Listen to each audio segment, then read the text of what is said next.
Alright guys, it's official. I'm safe and sound in Sri Lanka. Currently staying at one of my uncle's places, and yeah, I have vague memories of this place. It's all starting to really come back now.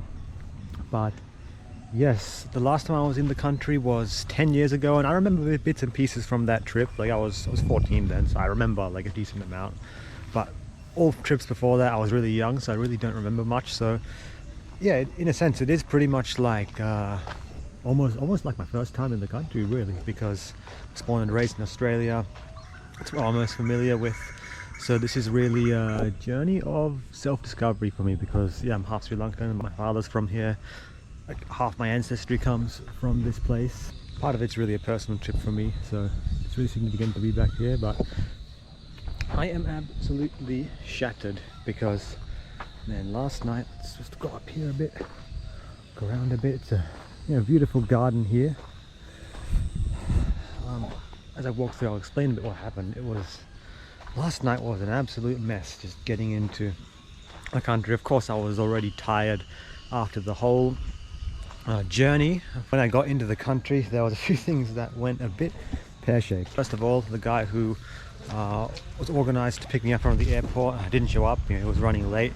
Like, I got into the country, I was trying to get my phone working, of course. I set up an eSIM, all that, which I got working in the end. So yeah, I got my phone working, and yeah, like I went through immigration, went through security.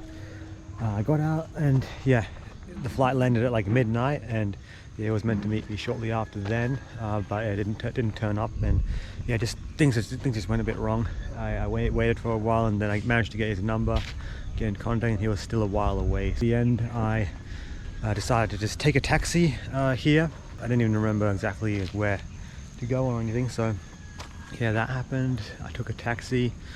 I was just late at night, like I was waiting around a bit, just late at night. I was exhausted already, and then I got here where I am right now at my uncle's place.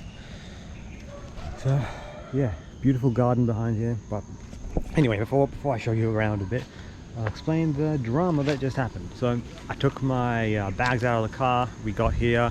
Yeah, there was had to get the gate unlocked here, so I got out of the car early, and then had my phone in my hand because I had it on GPS to guide the taxi where to go. And as I got back in the car, I put my phone back on the car seat. I was sitting in the back, put it back on the car seat. Then I got out, got my pack, and yeah, I left my phone in the taxi. Now I took an airport taxi, like right as you walk out of immigration, there's a bunch of taxi stands. You can get like a proper official like government taxi. Can be a bit more expensive, but yeah, usually you're going through an official company. So I got a taxi, official airport taxi here. Yeah, if you just walk outside the airport, then there'll be a bunch of random taxi drivers approaching you, trying to get you to jump in. And yeah, anyway, so lucky I went with official taxi. So yeah, man, it was just a mess. Like afterwards, had to get the receipt, I was looking for the receipt of the taxi, and just trying to like remember like who I booked with. It was all late at night, like I just taxi people around. I just asked them I want a taxi, so I didn't really pay attention to some of these fine details, like oh, what's the company and all that. And yeah, I was trying to figure out who I booked with, and then just calling about my uncles, like calling a bunch of different numbers, and yeah, in the end managed to find the number of the taxi driver who dropped me off here, and yeah, he found the phone. Yeah, he found the phone. The phone is still with him. I come back here later today to drop my phone off. So that was a bit of, oh man, that just raised my blood pressure, because yeah, losing your phone just like that, would have been a terrible start to the trip. And yeah, I'm just really rough. I've had absolutely no sleep.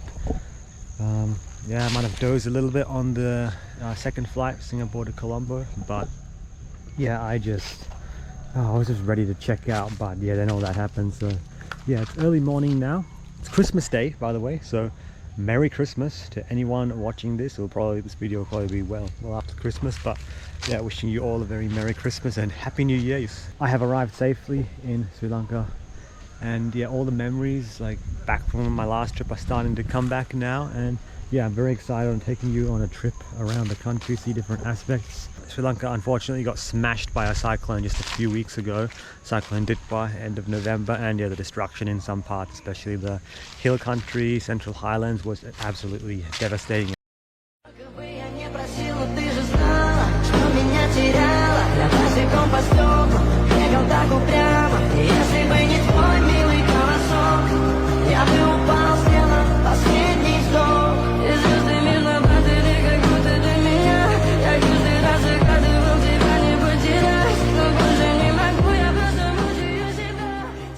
It's just absolutely shocking stuff that I was seeing coming out of Sri Lanka, so I wasn't even sure for a while if the trip was still going to go ahead after all that, but yeah, it is.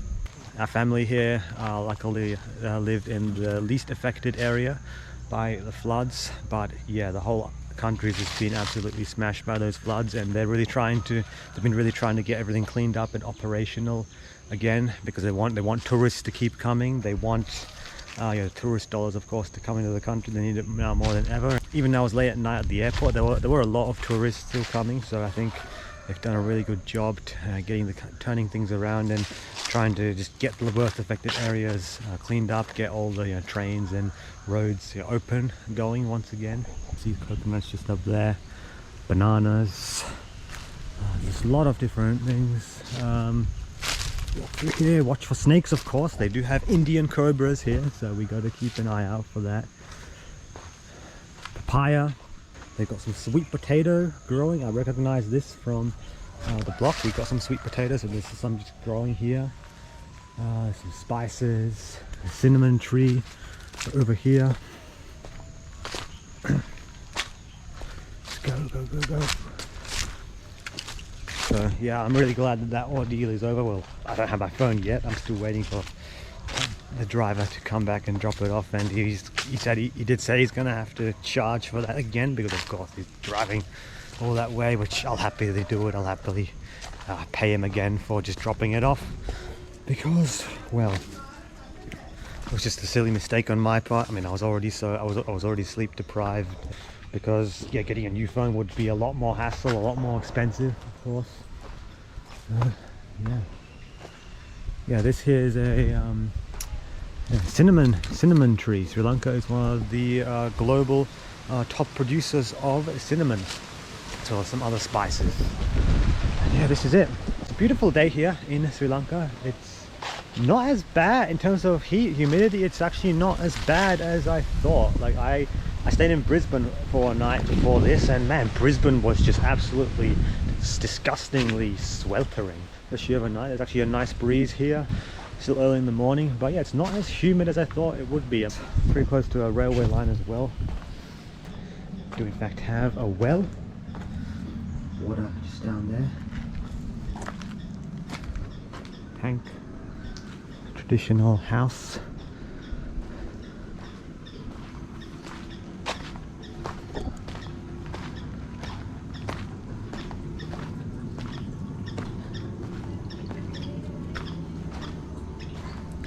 Bananas.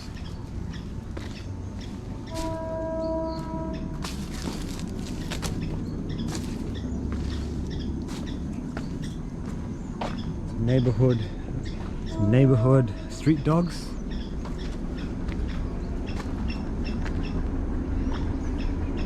Oh, the train's coming.